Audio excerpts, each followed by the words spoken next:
A Semana Política. A Semana Política. Bruno Dias, André Pinotes Batista e Nuno de Carvalho debatem os principais temas da semana na perspectiva da região. À segunda-feira a partir das 5 da tarde, com repetição à terça-feira às 3 da tarde. A Semana Política. A Semana Política. Boa tarde, bem-vindos a mais uma edição do programa com Bruno Dias, do PCP, André Pinotes Batista, do PS e Nuno Carvalho, do PSD, deputados eleitos pelo Círculo Eleitoral de Setúbal, a quem cumprimento. Boa tarde e boa tarde também, naturalmente, aos ouvintes.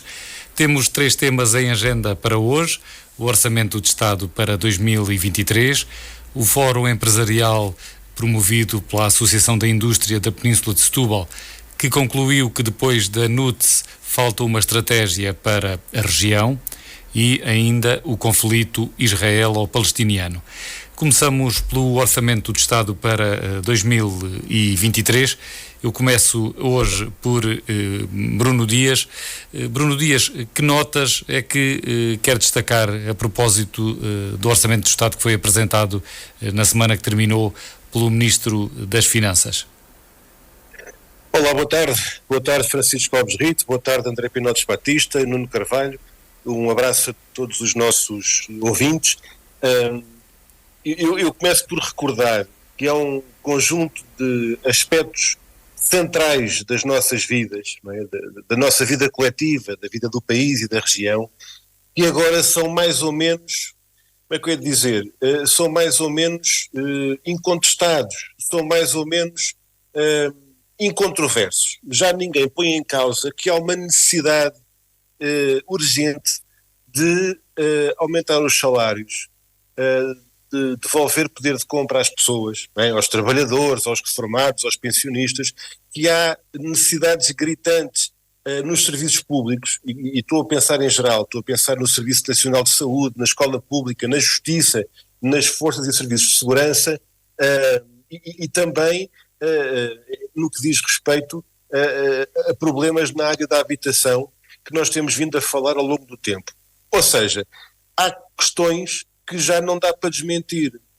E se bem se lembram, convém sempre não perdermos a memória, se bem se lembram, foi por causa disto mesmo que nós tivemos aquela discussão em que parecia que era uma birra, que alguns diziam que o PCP estava a ser intransigente e que estava a querer fazer até havia quem pensasse que era bluff. Mas foi há 2 anos que nós dissemos que era urgente avançar com soluções concretas do ponto de vista do Estado, e nós dissemos que se não fossem criadas essas condições e essas soluções no âmbito do orçamento, nós não íamos estar de acordo com o orçamento. E o resultado foi este.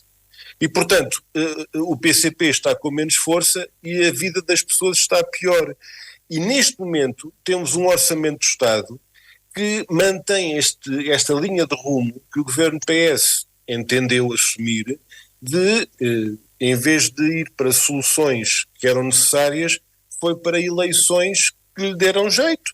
Deram-lhe a maioria absoluta, ficou muito contente, e a situação que está aí é a confirmação do que nós dissemos que era preciso. O que é preciso agora é dar resposta urgente do ponto de vista das medidas, quer no que diz respeito ao aumento geral dos salários e das pensões de reforma, o mínimo de 150 euros, atingir 1.000 euros de salário mínimo durante o ano que vem, aumentar todas as pensões em 7,5%, com um valor mínimo de 70 euros, é preciso regular os preços de bens essenciais, não é? Estou a dizer alimentos, combustíveis, telecomunicações. É preciso fixar a limitação do aumento das rendas, quer das novas rendas, quer das rendas dos contratos que continuam, e pôr os lucros da banca a suportar e a contribuir para a resposta ao aumento das taxas de juros, etc. E, portanto, há aqui uma questão em que nós apresentamos perante Bruxelas, neste caso, e perante os portugueses também, com um excedente orçamental. Portanto, já não estamos a falar daquela coisa dos números do déficit. Não, senhor, o Estado tem um orçamento em que o resultado ao fim do ano é que o Estado ganhou aquele dinheiro, ganhou mais de 2.000 milhões de euros. E nós perguntamos, então, e agora, e a vida das pessoas? Então, e os salários de quem trabalha? Então, e os serviços públicos e a situação gravíssima que se está a viver? Portanto, nós estamos perante uma situação em que o Governo apresenta uma grande propaganda em torno de medidas pontuais dirigidas a casos extremos de necessidades, e estamos a falar de apoios sociais, etc., mas há a questão da distribuição da riqueza, em que milhares de milhões de euros, eu diria até dezenas e dezenas de milhares de milhões de euros, são apresentados como lucros verdadeiramente obscenos, uma acumulação de riqueza como nunca se viu, que contrasta com o agravamento da pobreza como também há muito tempo não se via. E é por isso, para terminar, que eu digo e que diz o meu partido, que esta é a tradução concreta, do ponto de vista de uma proposta de orçamento de Estado, que não resolve, antes pelo contrário, mantém o essencial das opções políticas que nos trouxeram aqui. E isto vai ligar depois com o tema que temos a seguir, que é a questão de uma estratégia de desenvolvimento, e a AICET fala e outras entidades, a MRS fala na questão do desenvolvimento regional, mas há uma questão fundamental que é a questão de criar riqueza, distribuir riqueza e termos uma perspectiva de desenvolvimento, justamente na base do investimento que não se está a verificar. E esse investimento público, mais uma vez, é apresentado como uma promessa, depois fica por cumprir. E veja-se os dados da execução orçamental, compare-se com o famoso excedente e vai-se encontrar resultados que até poderão ser, para alguns, uma surpresa. Agora, Nuno Carvalho, pedia-lhe também que fizesse uma análise em linhas gerais ao Orçamento de Estado, mais uma análise em termos de adjetivação. Presumo que concorde com Luís Montenegro quando diz que este é um orçamento pipi, mas o que queríamos mais era uma fundamentação, uma análise às linhas gerais. Muito obrigado, Francisco Querido, cumprimentá-lo a si, os colegas de painel, André Pinotes Batista, Bruno Dias e os ouvintes. Eu não sou muito adepto de linguagens folclóricas para descrever um documento sério, confesso nesse aspecto. E eu também não tenho que concordar com tudo o que diz o meu presidente do partido e, portanto, acho que essa adjetivação retira o grande objetivo que deve ser dado a um documento desta importância. E, portanto, é óbvio que eu percebo o que está por trás dessa adjetivação, porque há muito folclore na apreciação do Orçamento de Estado, e esse folclore essencialmente ocorre porque parece que estamos a discutir um documento onde podem estar contidas reformas para a educação, ou para a segurança social, ou para a justiça, e não, o Orçamento de Estado é um documento anual, onde se podem ver de facto metas plurianuais, cumpridas anualmente, mas é um documento ano a ano. E, portanto, ganhou-se um pouco um hábito, talvez aqui dos tempos da geringonça, de tentar colocar coisas no Orçamento de Estado, na discussão, a nível de compromisso político, que eram compromissos políticos para viabilizar o Orçamento de Estado, mas que não tinham estado necessariamente no Orçamento de Estado. E é legítima essa negociação, mas isto criou alguma expectativa e alguma confusão nestes últimos anos a nível daquilo que é um Orçamento de Estado, que não passa nada mais nada menos de um documento que é previsional, que prevê aquilo que é despesa para o próximo ano. Eu acho muito mais importante a Conta Geral do Estado, por exemplo, que é aquilo que executa, por exemplo, e para vos dar um número, a Conta Geral do Estado, por exemplo, a nível do PRR, o ano passado foi 19% daquilo que o Governo que o próprio Governo se destinou a atingir. Portanto, daquilo que o Governo queria atingir, não é daquilo que era o PRR no total, só 19% é que foi executado no ano passado. Isto é para termos uma ideia de como é importante olharmos para a execução do orçamento. Bom, mas não desviando cada vez mais o assunto, entrar aqui em algumas metas que eu acho que são muito importantes.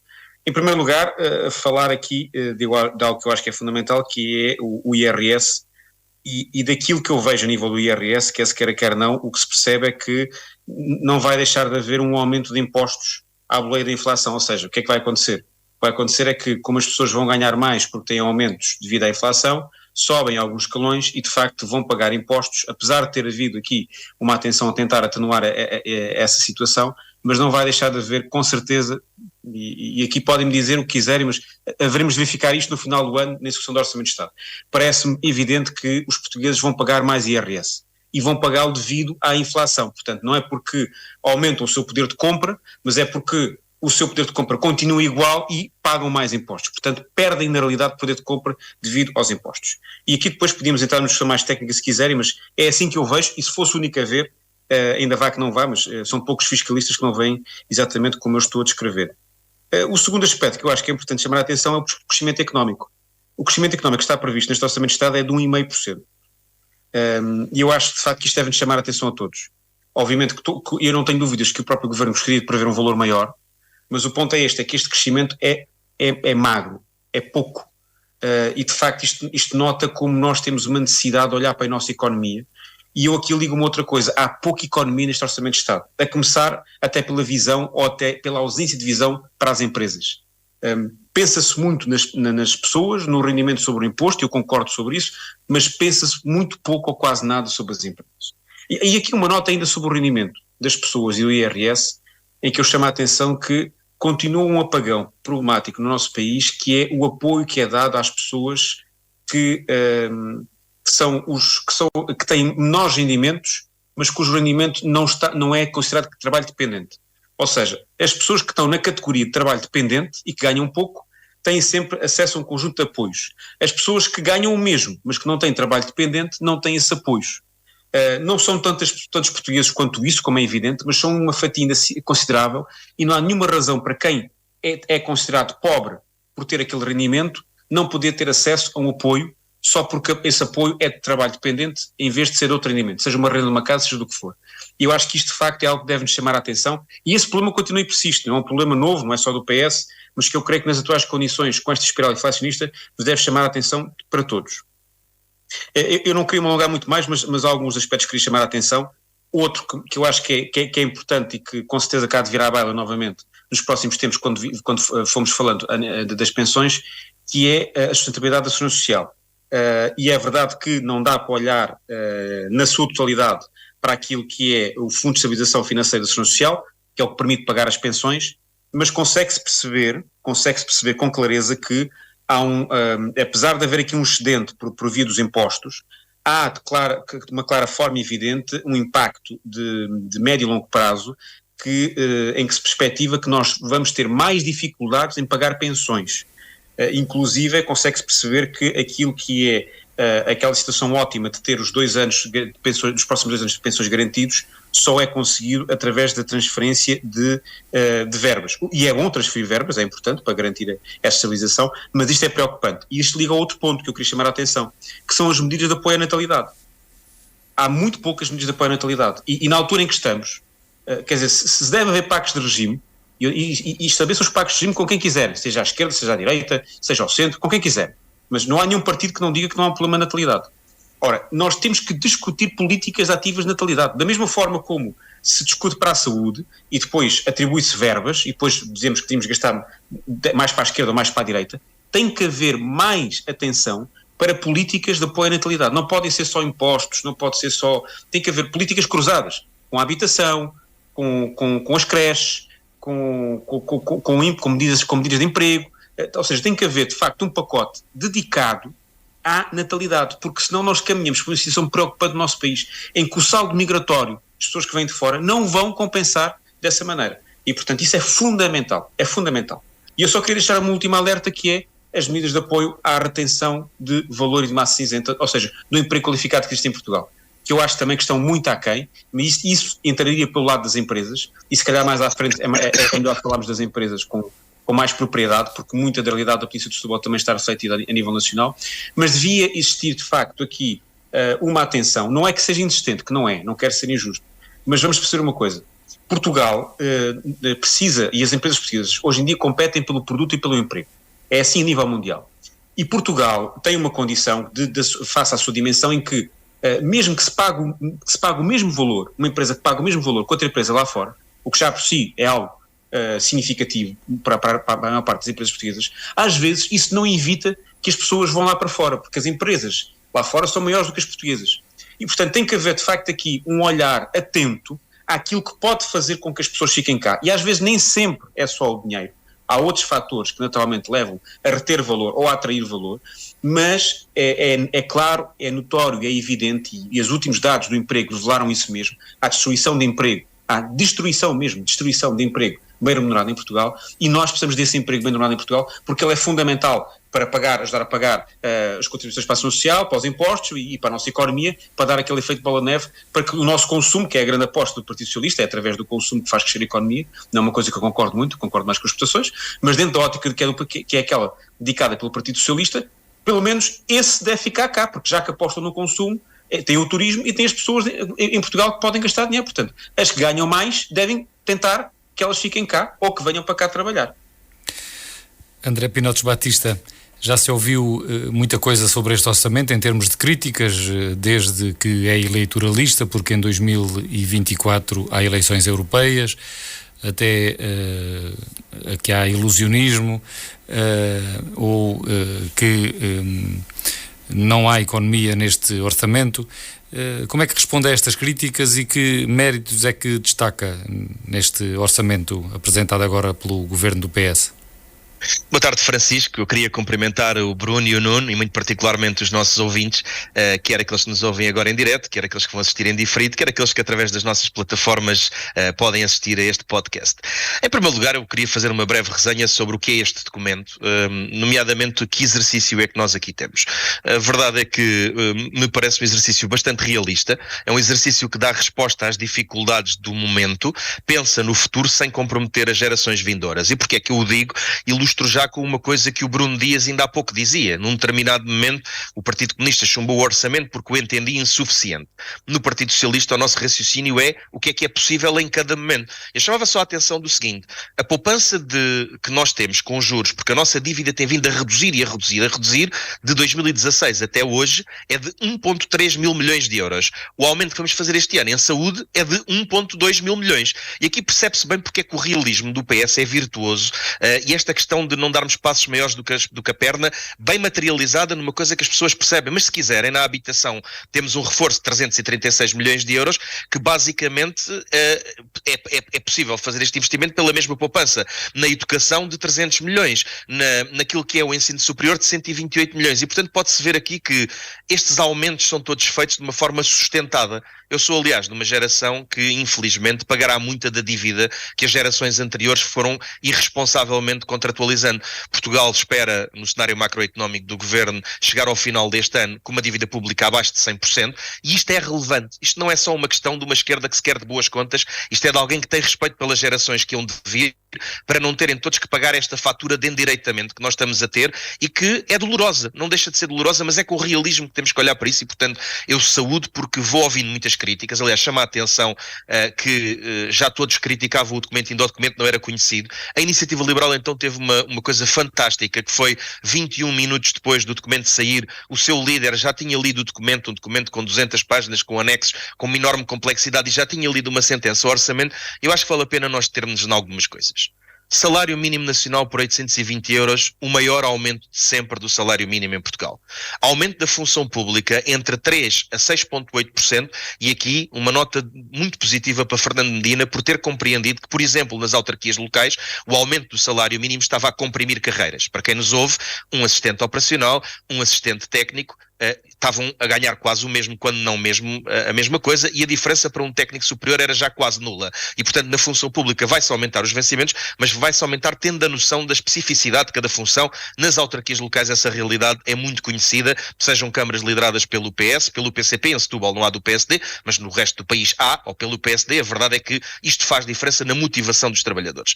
O alívio do IRS, a exigência que o PSD começou a fazer este ano, porque a obsessão que tinha anteriormente era com o IRC, vai ser de 1,3 milhões de euros, e nós aqui estamos a 1,3 mil milhões de euros, e nós aqui estamos a falar de desagravamentos até ao quinto escalão. É classe média, são as classes menos desfavorecidas, mas tem depois impacto ao longo de todos os escalões. Isso é também muito relevante. Portanto, o PS está no mesmo sítio onde sempre esteve, do desagravamento constante do IRS, do desagravamento constante fiscal, ao ritmo que considera adequado, mas mesmo assim conseguiu ultrapassar esta nova paixão do PSD, que era de IRC, passou a IRS, e mesmo assim este orçamento vai mais além. Mas há outras dimensões.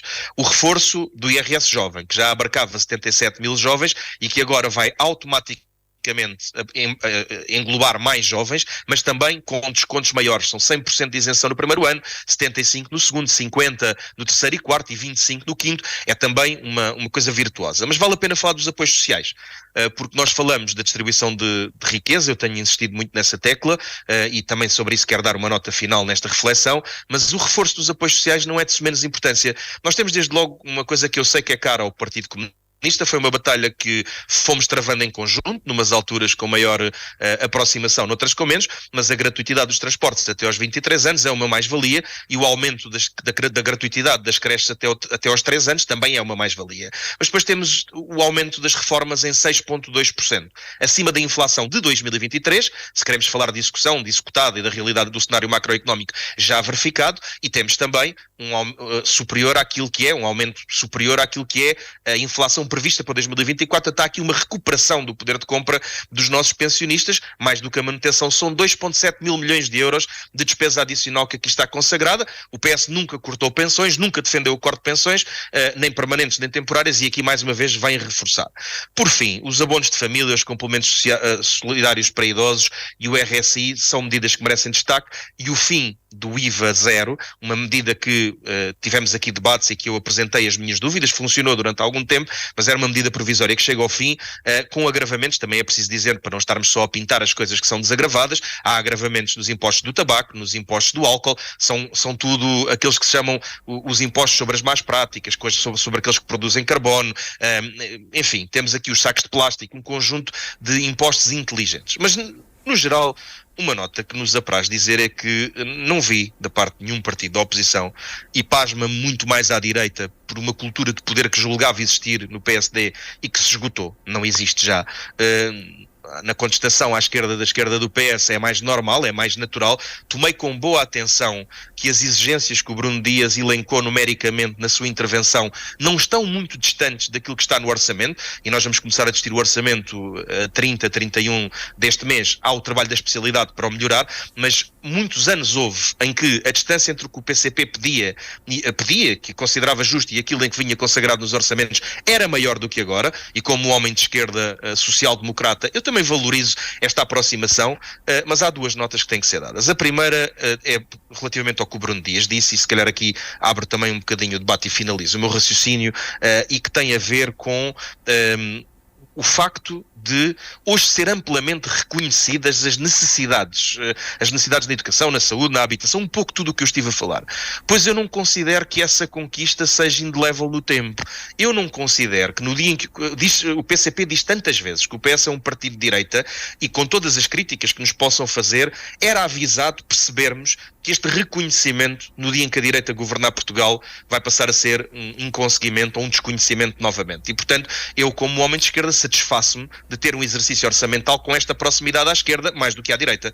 Por fim, uma nota que tem a ver com o crescimento económico. Eu acho absolutamente notável, com todo o respeito pelo Nuno Carvalho e até a amizade, esta coisa que foi aduzida do crescimento ir ser de 1,5% e de nos estarmos a focar mais no consumo interno do que nas exportações. Primeiro dizer que nós não vamos abandonar as nossas exportações e que nos últimos anos, felizmente, o setor têxtil e de calçado e a metalomecânica superaram aquilo que era, vou-lhe chamar a monocultura, espero que ninguém me leve a mal, do turismo. Isso foi uma vantagem, houve diversificação. Agora, há uma questão sobre quando nós nos queremos focar nas exportações, é que tem que haver para onde exportar.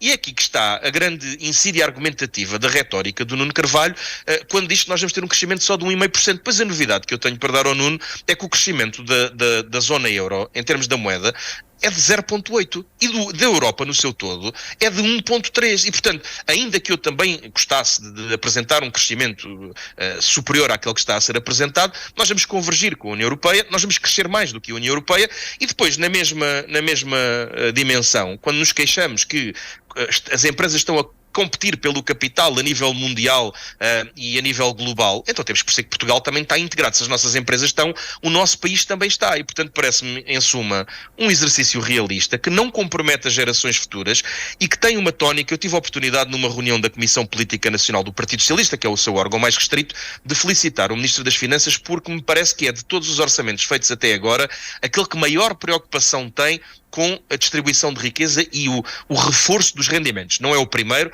mas foi aquele que mais me satisfez e naquilo que eu também tive a oportunidade de deixar um repto ao Sr. Ministro das Finanças, que é para aprofundar e para continuar por muito mais anos, porque este instrumento é um instrumento virtuoso, per si. Primeiro tem que ser executado, como aqui foi dito pelos meus colegas, conforme está elencado, num cenário de guerras, num cenário de instabilidade, num cenário de economia global, mas tem que ser executado e a verdade é que depois disso tem que ser continuado e tem que haver muito mais orçamentos, e era com esta ideia que eu fechava. Podem dizer que o orçamento é pipi, podem dizer que o orçamento é arrumadinho, podem dizer que o orçamento é betinho. Deixa-me aliás dizer que se Luís Montenegro estava a apelar ao eleitorado do PST para votar no PS, talvez tenha sido eficaz. Esse não é tipicamente o nosso eleitorado, mas agradecemos a boleia, como é evidente, mas a questão sobretudo é que este orçamento seja aprofundado nos próximos anos para dar resposta àquilo que eu sempre tenho dito, ir mais longe nos lucros excessivos, e aí seria porventura a única crítica. É um excelente orçamento, devia ir mais longe naquilo que são os rendimentos e os dividendos que caem do céu, mas enfim, nem tudo pode ser perfeito. Eu não defendo que estas coisas sejam perfeitas,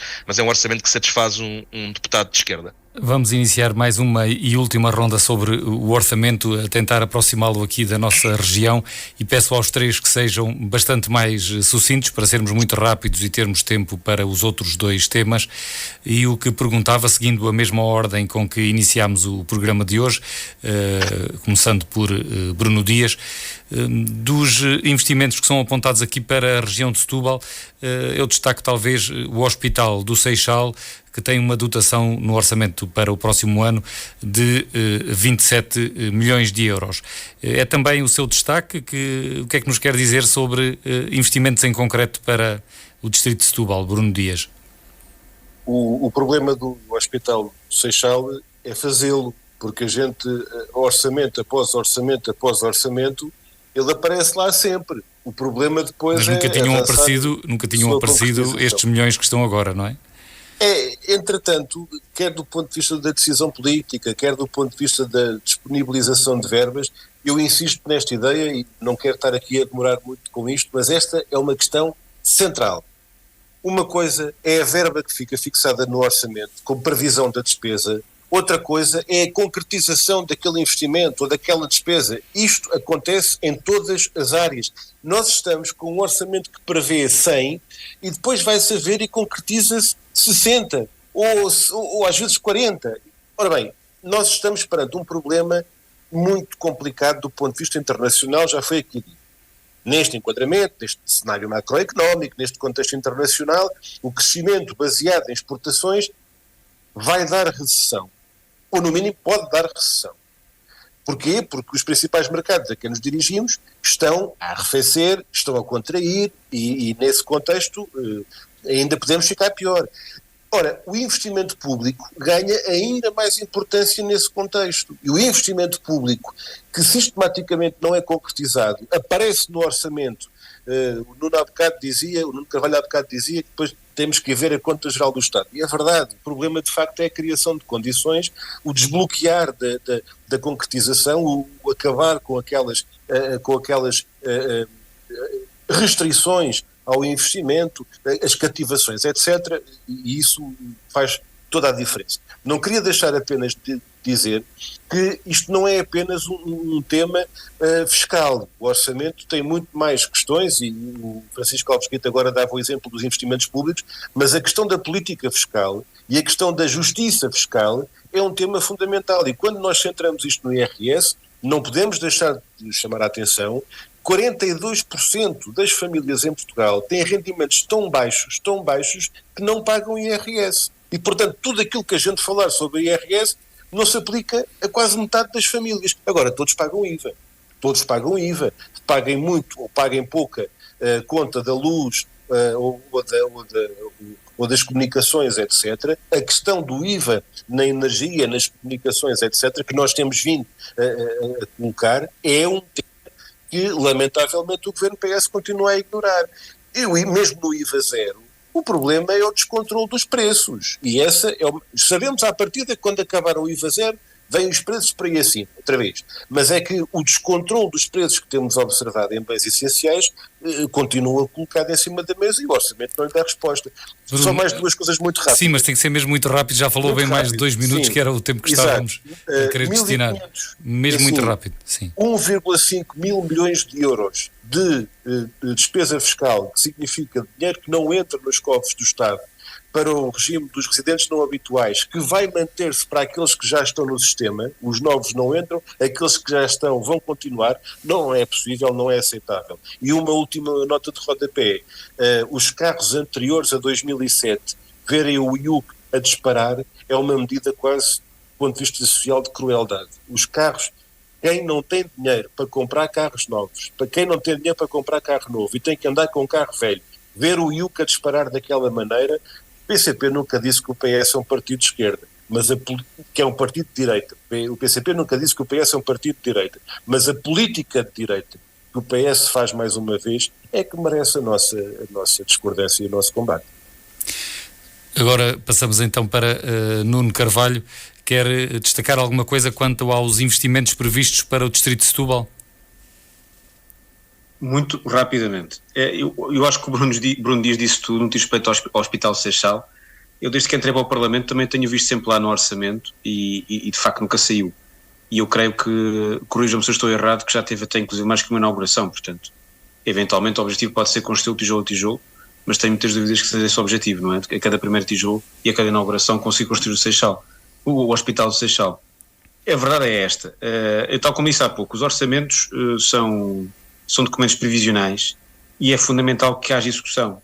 Nós também já tínhamos visto há uns tempos atrás, durante várias vezes, no papel, por exemplo, a compra dos barcos da Transtejo. Eu lembro de ver isso a nível de investimento plurianual. Depois a concretização é outra realidade. E por isso, eu, no que diz respeito à Polícia de Setúbal, gostaria essencialmente é que o que está previsto que arrancasse. Porque o pior do que haver más decisões é não haver decisões executadas. Portanto, essa é uma primeira nota muito rápida. Uma segunda, mesmo para terminar, porque eu sei que estamos condicionados pelo tempo, só para dar uma nota no que diz respeito à questão do crescimento económico. Eu acho que nenhum país fica contente com um crescimento económico de 1,5%, especialmente quando em Portugal nós sabemos qual é que é o valor que se paga a nível de salários e sabemos como outros países nos ultrapassaram. E, portanto, temos que ser ambiciosos, quer se queira, quer não, e eu acho que aí o André Pinotes Batista, por muito que defenda a sua DAM e o seu orçamento e o Ministro das Finanças, Fernando Medina, com certeza que está de acordo comigo e com todos os portugueses que nós precisamos de crescer mais para pagar melhor. Não há outra hipótese. E este crescimento não é o crescimento que permite pagar melhor, não é o crescimento que permite fazer com que os salários possam convergir com a média da União Europeia. Última nota, mesmo ultíssima, a questão da sustentabilidade ambiental, para dar aqui uma concordância com aquilo que o Bruno disse. E vou dar aqui uma nota estatística sobre esta questão dos carros. A indústria automóvel, a nível europeu, é responsável por 0,7% da poluição mundial. A Europa no seu todo, é responsável por cerca de 7% da poluição mundial. Muito menos do que a China, do que os Estados Unidos e todos os outros. Mas a nível europeu, a indústria automóvel, ou os automóveis, não são quem mais polui. Não são. E portanto, é preciso ter aqui uma lógica de, acima de tudo, se quer fazer alguma coisa, deve-se apostar na economia circular e deve-se apostar na produção de energia renovável. Não quer dizer que isso não seja feito, mas é preciso haver aqui alguma atenção no que diz respeito àquilo que é o imposto que é praticado e o efeito que se obtém, até do ponto de vista ambiental. E verificar quem é que está a castigar. E se quem está a ser castigado com este imposto, isso de facto permite poupar alguma coisa do ponto de vista ambiental. E eu acho de facto que tem que começar a haver aqui algum peso e medida sobre estas matérias, alguma ponderância. Portanto, esta questão que o Bruno chama a atenção é muito relevante, porque fazendo estas contas com estas métricas, vai-se verificar que de facto não se está a ir a quem mais polui neste momento. E não se está a trabalhar sobre aquilo que de facto se podia fazer para não haver tanta poluição. Eu posso ter um carro elétrico, muita gente pode ter um carro elétrico, mas se o que alimentar essa corrente não for uma energia renovável, é evidente que isso não serve de nada. E portanto o caminho de facto é outro. Não é que nós não devemos dar incentivos aos carros elétricos, à transição energética e etc. Mas temos de ter em conta o contexto atual. E este aumento que está a ser feito, de facto, é um aumento que parece-me que não teve a ponderação que devia ter tido. Com certeza que se tivessem pensado um pouco melhor sobre a receita que vão arrecadar e sobre aquilo que vão incidir a nível de despesa e de esforço sobre as pessoas e sobre as famílias, principalmente sobre quem não consegue trocar de carro ou não consegue sequer ter uma alternativa ao carro para ir trabalhar, teriam pensado 2 vezes. Não me parece ter sido uma medida minimamente bem ponderada. André Pinotes Batista, para terminar, também perguntar-lhe e pedir-lhe que não ultrapasse os 2 minutos, o que é que quer destacar em termos dos investimentos públicos previstos neste Orçamento do Estado para o Distrito de Setúbal? Serei muito sintética, 2 notas. Acho que esta discussão dos impactos no Distrito de Setúbal é inteligente que a possamos fazer também durante a especialidade. Acho que quando o orçamento estiver aprovado, porque existem coisas pelas quais, falo por mim e tenho a certeza que neste caso não é muito comum, mas penso que o Nuno Carvalho e o Bruno Dias estarão exatamente de acordo comigo. Há muita coisa, pode não ser as mesmas coisas, mas há muita coisa pela qual nós ainda queremos lutar e, portanto, acho que esse balanço deve ser feito no fim, como diz o povo, até ao lavar dos cestos é vindima, e eu tenho ali algumas matérias em concreto que terei que tentar negociar, porque, como eu digo muitas vezes, os deputados da posição também têm um papel, é um bocadinho mais discreto, mas também têm um papel, e acho que esse levantamento e esse balanço deve ser feito no fim. Sobre as questões que aqui foram ditas de forma muito telegráfica, apenas dizer o seguinte: de facto o facto de defendermos a nossa dama e de eu me rever genuinamente, eu não tenho muito feitio de fazer o frete para defender coisas em que não acredito, não tenho muito, eu não tenho de todo, e genuinamente quero transmitir aos nossos ouvintes que eu confio neste Orçamento de Estado, e aquilo que eu chamei a atenção foi para a sua execução. Há, no entanto, coisas que realmente não satisfazem, e esta dos carros até 2007 vai honorar quem não deve ser honorado. Acho uma boa medida se existir uma medida compensatória em sentido contrário, e como ela até agora ainda não existe, diria que não é a passagem mais feliz do Orçamento de Estado. Enfim, como disse, estou globalmente muito satisfeito com o Orçamento, mas ele ainda carece de melhorias. Obrigado por ter sido tão rápido, André Pinotes Batista, e desta segunda questão que temos em agenda, comece por si, por ter sido uma pessoa que esteve presente. O Fórum Empresarial promovido pela Associação da Indústria da Península de Setúbal realizou-se esta semana, na terça-feira, e concluiu que depois da NUTS que foi criada recentemente para a Península de Setúbal, falta uma estratégia. Um dos oradores foi o antigo Ministro da Economia, Augusto Mateus, que levou até ao extremo o argumento de que sem estratégia a NUTS não serve mesmo para nada. E eu gostava de lhe perguntar, André Pinotes Batista, daquilo que viu no Congresso, no período que lá esteve, que não foi durante todo o programa, o que é que destaca? Antes de mais, queria felicitar a AI7 por esta organização, que teve também a participação de muitas entidades vivas, não só das empresas, da CCDR, da AMRS, dos municípios, dos deputados. Acho que foi um fórum muito interessante em Alcochete, e queria dizer o seguinte: é evidente que aliás, da intervenção do professor Augusto Mateus, a única coisa que eu concordei foi isso, é que sem estratégia não interessa se tínhamos as NUTS ou não temos as NUTS. Agora, vamos lá ver se a gente se entende e se clarifica esta dimensão. Vão ser desenvolvidas estratégias, no caso até será uma para o Oeste, uma para Lisboa e uma para Setúbal. Isso é na decorrência desta enorme conquista da criação das NUTS 2 e 3, e é uma condição sine qua non. Não é possível não existir estratégia, fosse essa a vontade dos decisores, e não é. Os decisores estão a trabalhar, aliás, numa conversa recente com a Presidente da Comissão da CCDR, a arquiteta Teresa Almeida, e chama-se aliás a atenção que quem vai desenvolver, também quem vai participar muito ativamente neste dossiê da criação desta estratégia, é alguém que conhece muito bem o Distrito de Setúbal, que foi vereadora no Distrito de Setúbal e que tem uma enorme sensibilidade para esta matéria. Não gostei de ouvir o professor Augusto Mateus dizer, respeito à opinião dele, mas que era irrelevante, as NUTS 2 e 3 eram irrelevantes para o crescimento da economia na nossa região e no todo nacional. Tenho uma profunda divergência dessa declaração, mas sobretudo aquilo que as pessoas devem compreender é que a batalha que foi necessária para autonomizar estatisticamente a Península de Setúbal foi uma batalha muito dura, foi uma batalha que juntou quase todos os partidos, houve quem se abstivesse, e o Nuno Carvalho explicará, porque admite que ele próprio teve que fazer um equilíbrio entre a sua posição de bancada nacional e a sua posição regional, porque, fazendo-lhe justiça, sempre batalhou por isto. Na altura de votar, encontrou uma tecnicalidade, o Nuno não me leva a mal, é a minha apreciação, certamente que o Nuno não está de acordo, mas encontrou uma tecnicalidade e o PSD absteve-se. E a verdade é que eu entendo que foi uma enorme conquista, que vai ter uma estratégia, e essa estratégia vai ser amplamente participada, vão ser ouvidos os municípios, vão ser ouvidos o setor empresarial, vão ser ouvidos os partidos políticos, enfim. Eu diria que o facto de nós virmos a ter de certeza uma estratégia é porque temos a NUTS 2 e 3 criada, e se ela não tivesse sido criada, a essa estratégia não cabia dinheiro. E essa tem sido a tradição dos últimos anos nesta península, infelizmente. Temos muitas estratégias, muitos planos, temos muitas visões, algumas por umas entidades, outras por outras, e depois falta-nos o dinheiro. E desta vez a excelente notícia é que o que não nos vai faltar é o dinheiro, haja arte, haja engenho e haja envolvimento da academia, haja envolvimento destas entidades que eu falei, para que o plano seja virtuoso e as pessoas que têm na mão, nomeadamente queria aqui deixar uma palavra de apreço público à arquiteta Teresa Almeida, não deixarão que isso caia em mãos alheias, e nós também faremos com certeza o nosso trabalho. E portanto, Francisco, termino com esta ideia: se vamos ter uma estratégia, vamos, mas mais importante do que isso, ela vai ter financiamento comunitário. 2027 já não é assim tão longe, infelizmente perdeu-se tempo, foi uma má decisão do governo do PSD, o PS corrigiu-a e isso satisfaz-me.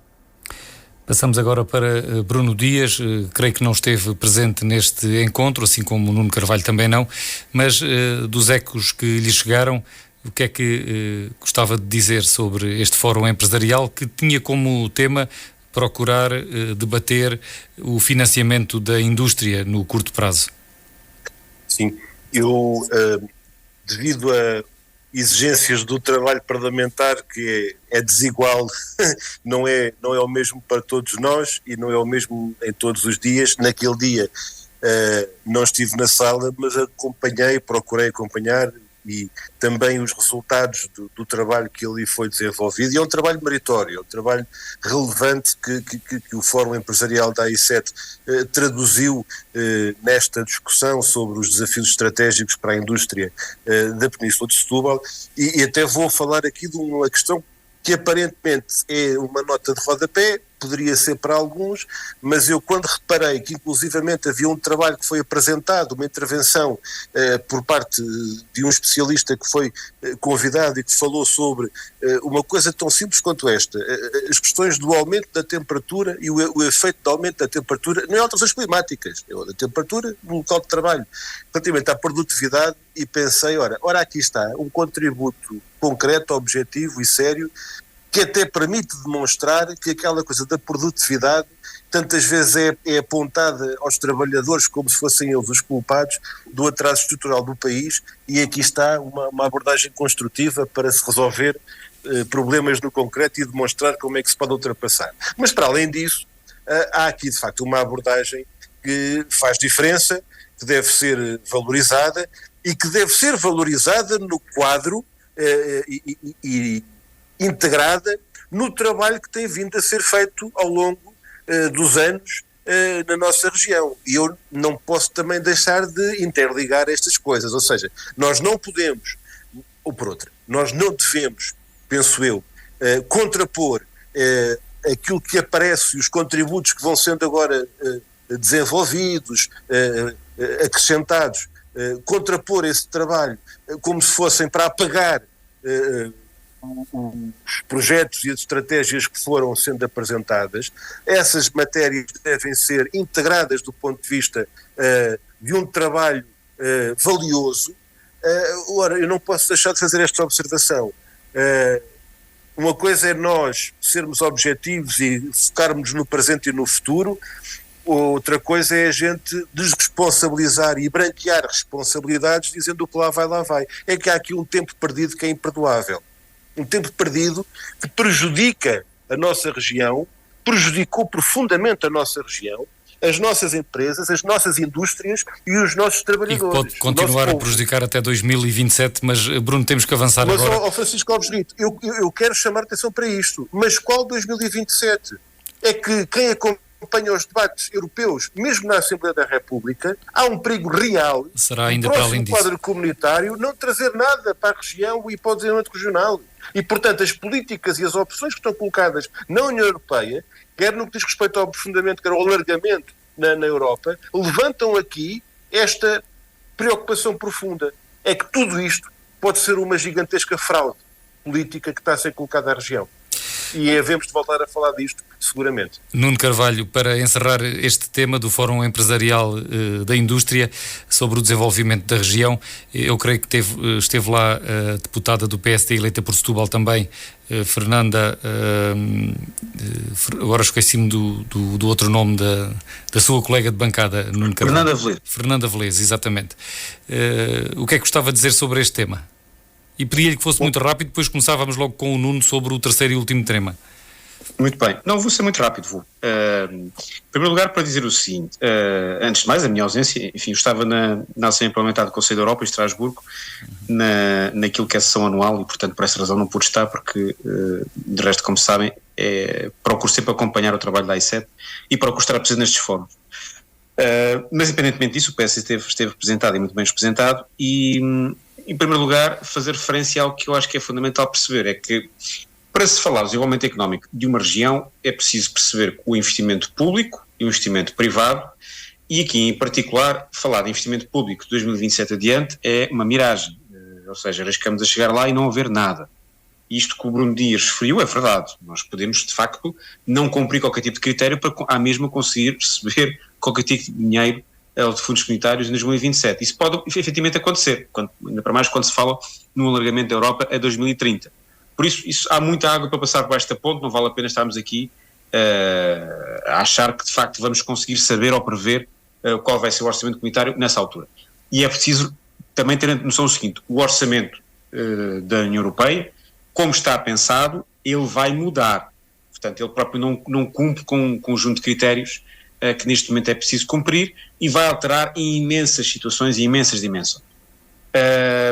Por isso as incertezas são enormes, não vale a pena tentarmos adivinhar o que é que vai acontecer em 2027 a seguir, porque não tem a ver com academia, não tem a ver com empresários experientes, menos experientes, com um governo péssimo ou com um governo excelente, tem a ver com imprevisibilidade, que todos nós bem sabemos que a nível mundial é cada vez maior, e portanto quem disser que sabe o que vai acontecer é porque está claramente distraído, porque ninguém sabe. Segundo ponto, e para concluir, Nuno, pedia-lhe que terminasse, peço desculpa por estar a apressar tanto. Ponto, muito rapidamente, são 2 pontos para terminar. Primeiro, esta lei imperou muito mais tempo no governo do Partido Socialista do que no governo do Social Democrata. Ela é muito mais lei do PS do que do PSD. Isso que se fique claro e evidente.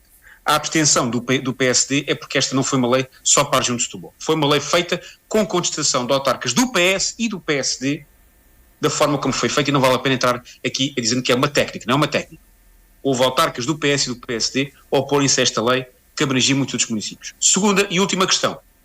Falta uma matriz para a Península de Setúbal não ter respeito a importações e exportações. Nós temos a Autoeuropa, temos a Navigator. Eu posso dar um exemplo, a Autoeuropa é um dos maiores importadores a nível nacional. Ainda há bem pouco tempo parou a sua fábrica por causa de uma peça.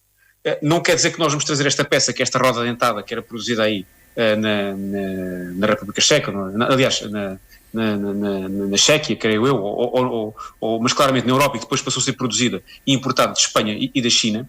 Mas a verdade é que a Autoeuropa importa muito, e muito provavelmente nós poderíamos ter aqui uma definição política a nível do governo para atrair aqui empresas que forneçam às grandes exportadoras, entre as quais, por exemplo, a Autoeuropa, entre as quais, por exemplo, a Navigator e várias outras. Não tem que ser só as principais exportadoras, mas a verdade é que nós importamos muito, e a Península de Setúbal é uma península com muita importação, e portanto facilmente nós podíamos atrair mais emprego que faria sentido para a nossa economia regional e nacional. Falta o governo tomar essas decisões, e essas são decisões políticas a nível da administração central, não são decisões da academia nem dos empresários a nível da Península de Setúbal, são mesmo decisões daquilo que é a política da economia. Talvez isso sim nos levasse a subir um pouco mais daqueles 1,5% que nós falamos.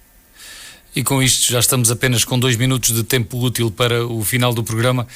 Tínhamos como terceiro tema o conflito israelo-palestiniano, mas creio que não teremos tempo para cada um expressar devidamente o seu ponto de vista sobre este conflito.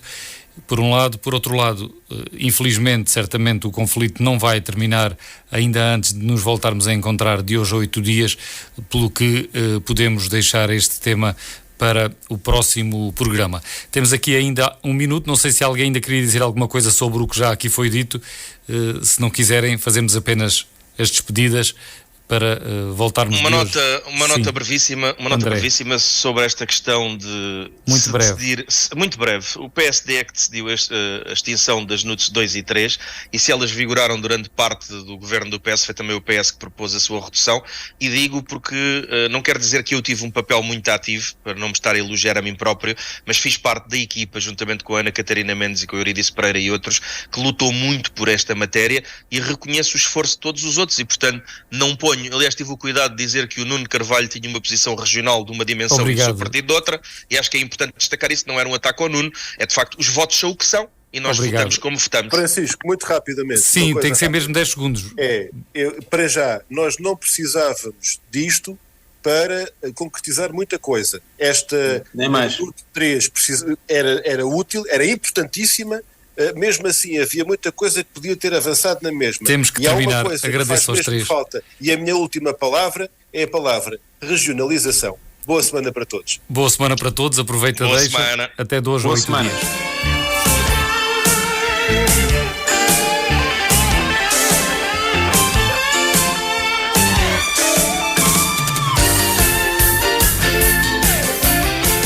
A Semana Política. A Semana Política. Bruno Dias, André Pinotes Batista e Nuno de Carvalho debatem os principais temas da semana na perspectiva da região. À segunda-feira a partir das 5 da tarde, com repetição à terça-feira às 3 da tarde. A Semana Política. A Semana Política.